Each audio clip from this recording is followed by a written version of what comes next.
Abroad work ചെയ്യാൻ വേണ്ടിയിട്ട് എന്തുകൊണ്ട് റഷ്യ ചൂസ് ചെയ്യണം?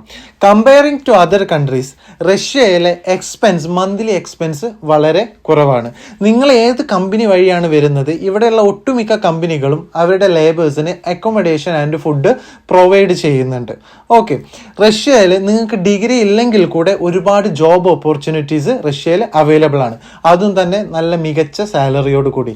ഏകദേശം 80,000 or 70,000 മുതൽ സ്റ്റാർട്ടിങ്ങുള്ള ജോബുകൾ റഷ്യയിൽ അവൈലബിൾ ആണ്. റഷ്യയിൽ നിങ്ങൾ വരികയാണെങ്കിൽ റഷ്യയിൽ രജിസ്റ്റർ ചെയ്ത അല്ലെങ്കിൽ ഹ്യൂമൻ റിസോഴ്സ് ലൈസൻസ് എടുത്തൊരു കമ്പനി വഴി വേണം നിങ്ങൾ വരാൻ. ഒരുപാട് ഏജൻസികൾ ഇപ്പോൾ വെറും ലൈസൻസോ അല്ലെങ്കിൽ റഷ്യയിൽ ഒരു രജിസ്റ്റേർഡ് കമ്പനിയോ ഇല്ലാതെ ആളുകളെ നാട്ടിൽ നിന്ന് കൊണ്ടുവരുന്നുണ്ട്. ഇവരൊക്കെ ഒരുപാട് പ്രോബ്ലംസ് ഫേസ് ചെയ്യുന്നുണ്ട്.